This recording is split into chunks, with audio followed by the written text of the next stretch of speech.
Hello, everyone. Welcome to another Marketing Backstage session. My name is Maria Rolim. I work as a solution developer here at Raw Content, and it's a pleasure to be here with you today.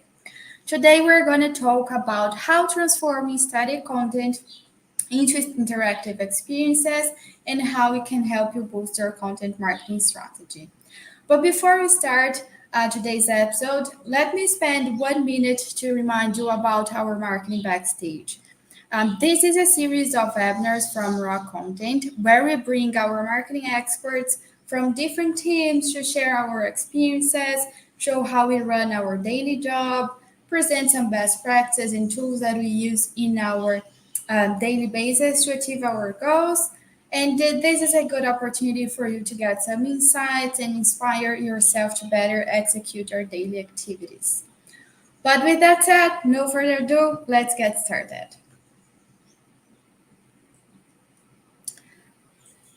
Well, first of all, I'd like to present myself to you. I used to work as a project manager for interactive content projects, bringing some hands-on expertise on drafting interactive content and crafting results-driven campaign. Nowadays, here at Content, I work as a solutions developer. Where I help teams to empower and help them develop strategic content solutions for our customers and understanding how it can better fit their marketing tech stack. But with that said, let's dive into our webinar agenda.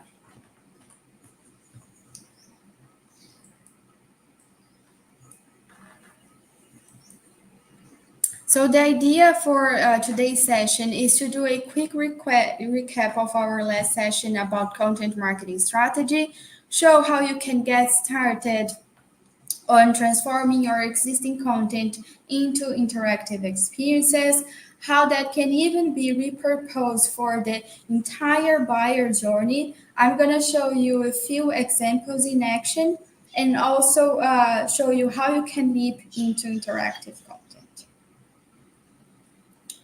In our last session with Mariane Luz, our content marketing strategist, we talked about why to use and incorporate interactive content into your marketing strategy. First of all, it creates a conversation. So you are creating a virtual dialogue with your audience, and this is good because it's providing you with meaningful insights from them. You are able to connect your audience and the insights that you get from them with your marketing automation platforms. And that way, we're able to create better and more engaging experiences and also target even more your audience. So because we're getting those insights from the audience and they are interacting and engaging more with your content, you will also be able to provide more dynamic and tailored content for your audience. And as we know, nowadays, customers, they have little to no patience for poor experiences or for boring experiences. So interactive content is a way that you can boost your marketing efforts. And also, there's a few different options that you can explore. And the idea of interactive content is not use that as a one-time experience, but instead really assess the content needs of your audience across the full buyer journey. So you can explore formats for the awareness stage, such as infographics, quizzes, and then you can drive them down the journey with ebooks, white papers, assessments. And for the purchase, the decision stage, you can explore calculators, landing pages, solution finders, and also work with retention and loyalty with some pieces like customer testimonials, newsletter, and other few contents as well. But we talked about this in the last session, and the idea for today is to show you how you can get started. It doesn't need to be complicated. You don't need to spend lots of time thinking and researching what type of content you should get started with, what you should talk about. Of course, if you have that research, if you have that definition, this is a good way to get started. But I would say let's start with the basics and use what you already have. And then once you have implemented that foundation in your content strategy, then you can expand the use case and start creating specific content only for these interactive formats. And the first thing that we say is why should you repurpose your interactive content, your static content? First of all, it's going to be easy for you to create these campaigns, as I mentioned, because you don't need to spend lots of times and effort in researching, thinking on what content you should use. It provides you with more mileageable from the evergreen content. So you can see those pieces of content that are performing well in your blog, for example. See the top pages on your website and you start from there. And it also allows you to be more scalable because you already have lots of static content and it's just a matter of rethinking its format, bringing more engagement to what you already have. And that also allows you to extend the longevity of this content because we're always updating, you are creating new stuff from this existing content. You don't need to be creating net new content every time when you start applying interactive content strategy, but instead leverage what you already have and what is performing well. And it also gives you the ability to cross promote your content. You can use a blog post to promote a infographic that you create with the same subject, for example, but just bringing more interactivity. Or you can create an assessment, and with that, you provide the users with a few blog posts or web pages for them to expand their education, their knowledge in a certain topic, for example. So I would say it's easier, it's simpler. You again, it doesn't need to be complex. You just need to start. So start with the basics. Use what you already have as a static content, and then as you grow, you expand and create net new content. And how you can do that? And the easiest way is you start with your blog. But why the blog? First of all, because the blogs blog posts are still the most consumed and effective content for content marketing strategists and business who blog. They have more results in terms of traffic, indexed pages, inbound links, and also in terms of lead generation. So a good place to start is look into your blog posts, see, as I mentioned, the content that is performing well, the blog posts that are the top performing ones, and start exploring and understanding what content you have there and other ways that you can work with this content. And I'm going to show you one example that we did here, raw content. The blog post is this one. What is a good ROI for your business? And the first step is, and I'm going to share the tips slide, but the first step is looking at this blog post and see the information that you are trying to give to the users. What are you trying to answer for them? What you are trying to educate your audience in? And based on that, you also look for the content or questions that you can get from the audience and start addressing that through interactive content. So this one is a post about ROI for your business. We're explaining what is a return on investment, how you can calculate, why is this important, and looking at the information that we are providing here. A good way to start could be, for example, and it was the case of raw content, is using a calculator. I'm giving the user the information around this topic. I'm explaining them how they can incorporate that into their strategy. how they can calculate that, why this is important, but I can also give them a calculator so they can calculate their own ROI instead of going through all this formula and understanding how they can incorporate that. Instead, I'm just going to give them a calculator. They can interact with that. It's easy, it's quick, and you don't need to think a lot. As you see, the formula that we are providing on the blog post is pretty simple. You can just transform that into an interactive calculator. You can either cross promote another experience, take them in this case, we're taking them to another calculator, but you can take them to another blog post or can add your conversion CTA here. But this is just a way to bring more engagement and interactive to an existing static piece. That could be done in other ways as well. We could explore, for example, an infographic in which we could give 5 tips to measure your ROI, or 5 tips to improve your ROI, or maybe even a quiz to test the audience knowledge and see, for example, are you effectively measuring your ROI? It can be an ebook where we are going to extensively explore this topic as well. So the possibilities, they are huge. In this case, we used a calculator. And although calculators, they are mainly used for the purchase stage, in this case, we're just using it as a engagement piece.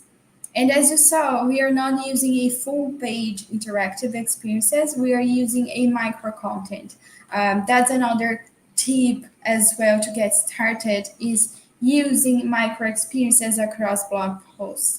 They don't take lots of time to be created. It's something that in minutes you can create and launch. You can embed whatever you want. And even though it's just one session, it's a micro content, it brings interactivity, it helps with your engagement, and even with your picking your audience interested after a few times on the page, just reading static and boring content. So that's a good strategy as well. So as you saw, you don't need to go with everything right away and create a long experience. You can start small, start adding those small pieces over here and over there and see how that goes. And if that goes well, you can start creating better and major experiences. So I left here on this screen some tips. As I said, start scanning your blog and look for the challenges and the questions it's trying to solve, and also look for questions that you could ask your reader. That can help you with segmenting your audience, and with that, you can personalize the content that you are giving to your audience as well. But okay, I started with a blog post. I started with my blog. But what else I can do? And I'm going to show you a few examples of interactive experiences that are connected with some of our blog posts, but you could use that experience as a starting point. And the idea is that you continue to drive the user down the journey through interactive content. So as I said before, you can cross-promote content. You can start with a blog post, take them to a quiz or to an infographic, and then to an ebook or an assessment. And with that, you can take them to a calculator with a solution finder so they can make their decision. In the case that I showed you, we started with a micro experience embedded in the blog post, but we could also have started with a quiz. And quizzes, they are great because they are fun, they are easy to interact with, and they provide, you are testing your audience knowledge. If I see a quiz about, I don't know, are you skilled in project management? Even though I know I'm skilled, I will take this quiz to see what it says to me. So it's something that really triggers your audience, and it also helps you understanding how well informed they are in certain topics or even in your solutions. This is another example. I'm going to show you both experiences, both the blog post and the experience. This is a blog post about the customer journey map. So we are not only educating the users on what the customer journey map looks like, but why you should create one, why this is important, and how you can do that. And we have all these tips here. We have also some tips to optimize the customer journey. And we transformed all that content in this quiz, which is an interactive checklist. So I'm asking a user a question. I'm also giving them some directions. I'm giving them tips based on that answer. So if I go back here and now I answer yes, I see that the tip that I got is different. And I can go up to the end. And once I hit the last question, you can use that as a lead generation piece by adding a form there and asking for the user data, or leave that ungated only for engagement. The way that you work with interactive forms is also going to be different depending on their goal, on your goal. If you want to work on brand awareness and just stimulate engagement, you don't need to have this form here. But if you want to work with that as a lead generation piece, then adding a form is a great strategy. And at the end, the user is able to get the checklist and even download that for free as well. Actually, this one is taking me to another valuable resource, which is a spreadsheet, a template spreadsheet. So this is very nice. Going back to the journey, another way as well is to work with ebooks. And ebooks, they are some of the most popular pieces used by content marketers. We use that a lot for lead generation, but although ebooks are great, they are a good part of this strategy. Sometimes, usually, they are the pieces that perform very well. You don't have any visibility of how the user is consuming your content. You don't know in which chapters they are more interested in. You don't know if they're reading everything. You don't know if this ebook is making them bored. So using interactive ebook is a good strategy, not only to bring more engagement for the audience, but also for you to get those insights from them. So you understand how they are consuming this content, and you can do some adjustments based on that. And as I mentioned at the beginning, the good thing about the interactive content is the meaningful data that you get. And the idea is to use that data to do something better, right? So in this case, improving your strategy. I'm going to show you this example. We have this blog post about the same topic, artificial intelligence and content marketing. What are the potential impacts? It's a brief blog post. We don't get too deep on the topic. We use this blog post to promote the ebook so the users can access it through the blog post. And here I even have the PDF version. So let's suppose that you only have the PDF version, right? So the user downloads the ebook. It's a 46-page ebook. You never know if the users read it, in which chapters they were more interested in, even though I can click here and go be directed to the chapters. I don't know what's the percentage of clicking, what is the time spent on the chapters and on the pages. And you can use this static ebook. You don't need to create and repurpose all the 46 pages into an interactive ebook, but you can use the main topics as a trigger. For example, this topic here, large language models, and you can even make this illustration in an interactive way, which is nice. But you can use small pieces of content to make this ebook more digestible and still give the user the ability to download it as a PDF. which is what we've done here. And in this example, we are first of all tracking in which chapter, which topic the user is more interested in.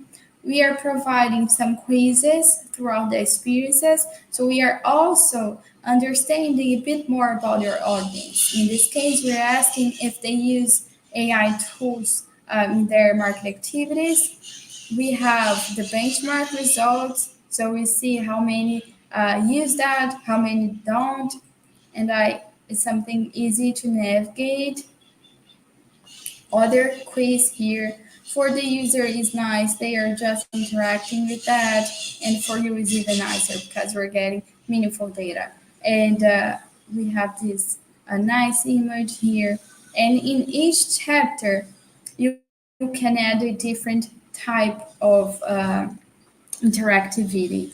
In this case, we are using different tabs and accordions, all are mixed up, and I can select the topics that I'm more interested in. And every click that I'm making here, every hovering, it's a taggable element that is going to provide me with an understanding of this ebook performance. So the percentage of my audience that, for example, clicked on the advantages of using AI. So I would say ebooks are a great way to get started if you don't want to have the work to scan for your best performing blog posts and start from there. You can at least start from repurposing your existing ebooks. Let me go there. I'm going to provide you with all these links so you can review that more in depth. Sake of time, I will not be able to go over them with you, but you have access to all those links. Another good way to create interactive experiences is through assessments. They are more for the consideration stage. So after you picked your audience interest at the beginning, attracting them through a blog post with a micro experience or through an infographic or a quiz, and then you provided them with educational content through an ebook. Now it's the time for you to assess maybe their knowledge, their maturity in certain topic, and also gather more insights for you. In this case here, we also have a blog post, about how to measure your content strategy. So this is the perfect way to start an assessment. So you are understanding and providing the user with tips of how they can measure and improve and understand their content marketing maturity. And maturity assessments are a very popular interactive experience. What is the difference between a quiz and an assessment? That's a frequent question. The assessment go more in depth on understanding the user scenario or knowledge. The quiz is more for attraction. The assessment is something more technical, more in depth, and you provide your audience with a meaningful result. And as you can see, we have really targeted questions.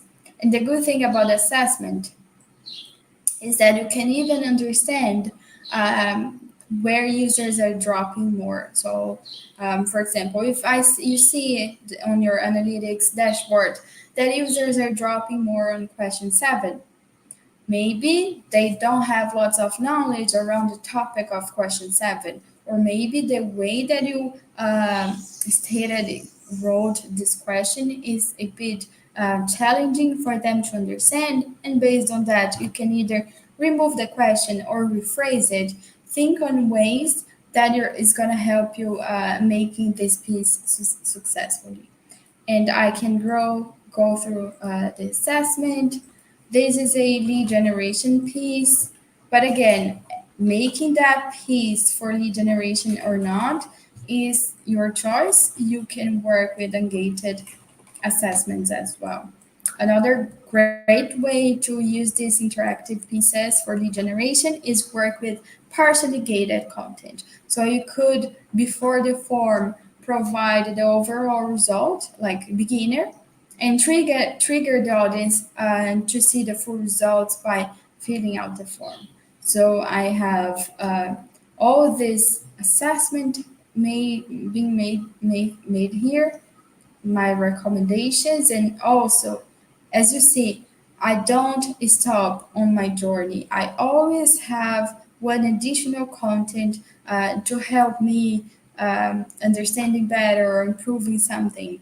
The journey never stops. It is going to stop not even when the user make a purchase, because then you're going to nurture your customers, but the idea is to keep giving them useful resources. So I can access all these different types of content here. But going back to our presentation, okay, so we are at the consideration stage. The next step is to make the decision. And as I mentioned at the beginning of the presentation, calculators are a good way to do that. Calculators or solution finders, landing pages as well. Landing pages, they can be used and repurposed in different stages of the journey, but they are also very popular for the decision phase as well.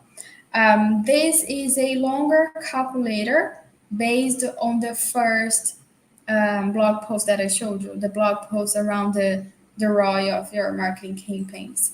This one is a fully gated experience, so it can access only by filling out the form.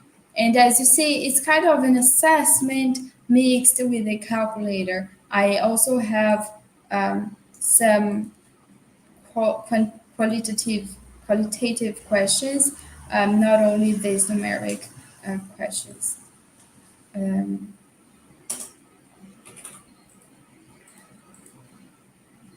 okay, I need to present a smaller number, and then I get my result.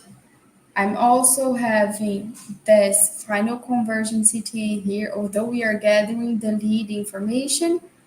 This is a way that your audience can raise their hands. You can even provide them with more useful information. In this case, we are providing them with this link, but you can add more content here and more engagement elements as well, like tabs, accordions, review titles.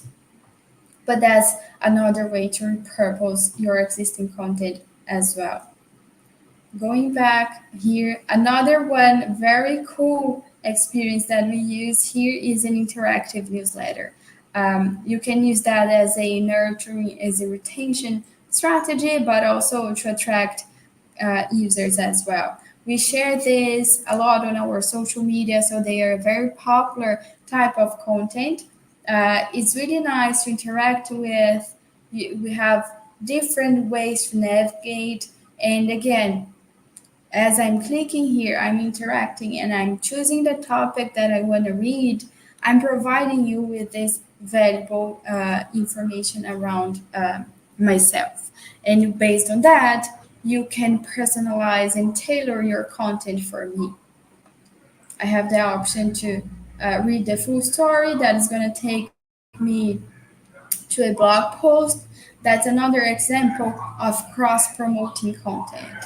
So I'm here on the newsletter. I'm just seeing pieces of information to see the full content and take into my blog. And once I get on the blog, I also have the option to subscribe for the newsletter here. So it's a cross promotion strategy as well that works very well. Well, time flies. I only have a few minutes. I want to show you how you can leap into interactive content. Again, it doesn't need to be complex. It doesn't need to be something from other world. Use what you already have.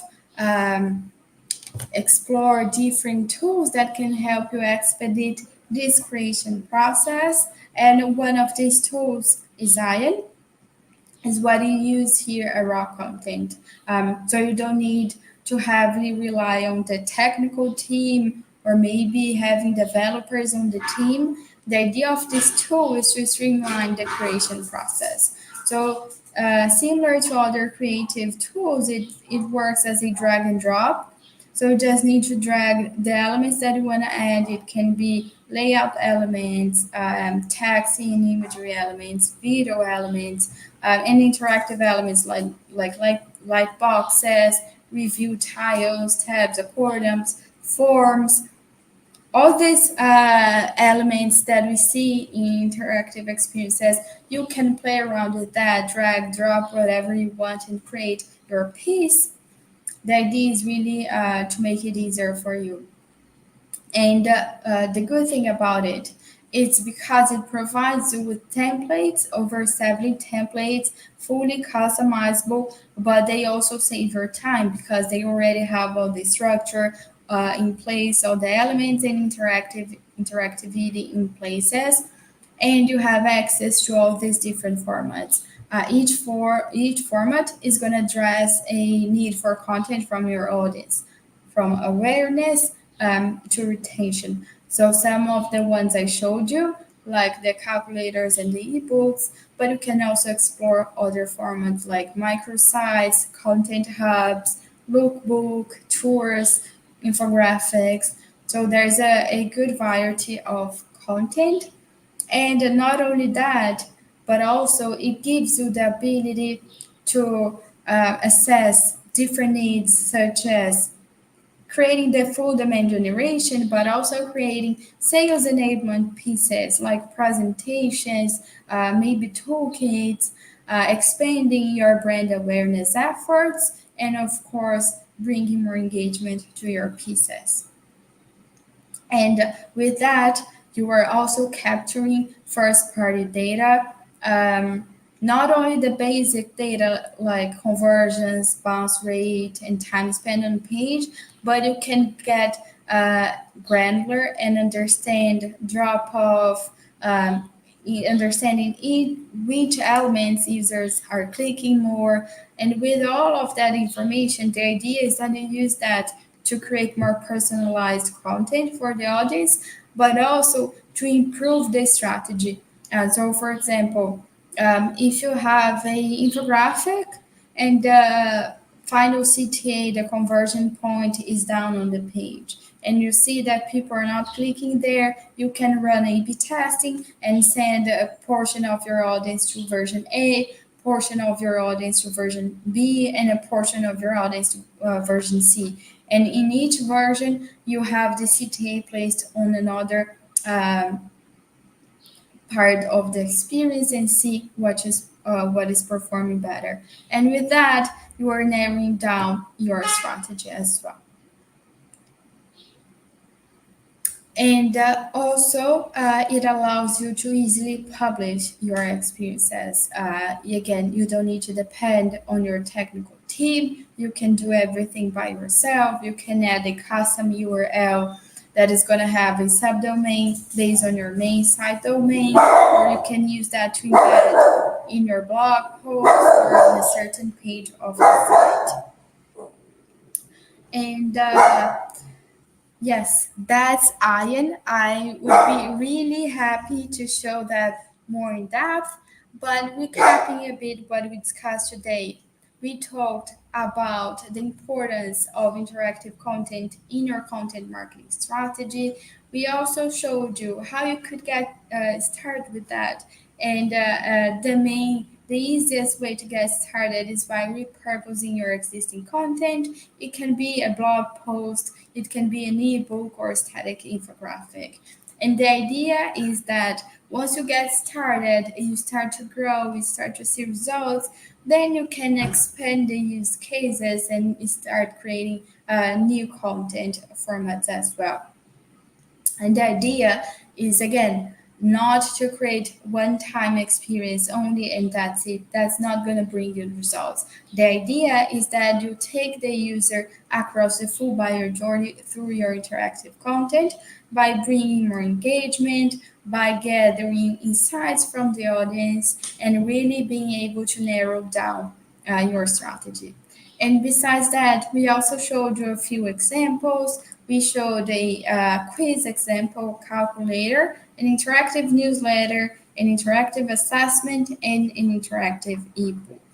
And then we also discussed about Ian, which is our interactive content platform that allows you to create these beautiful experiences. Just 1 second. I hope you have enjoyed today's session. We have reached the end of our webinar.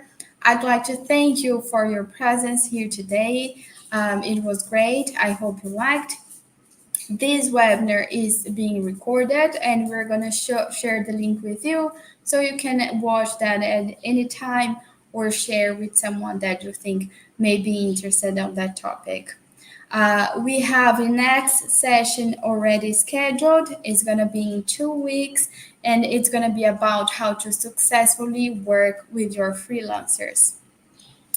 The link to the RSVP is on the chat.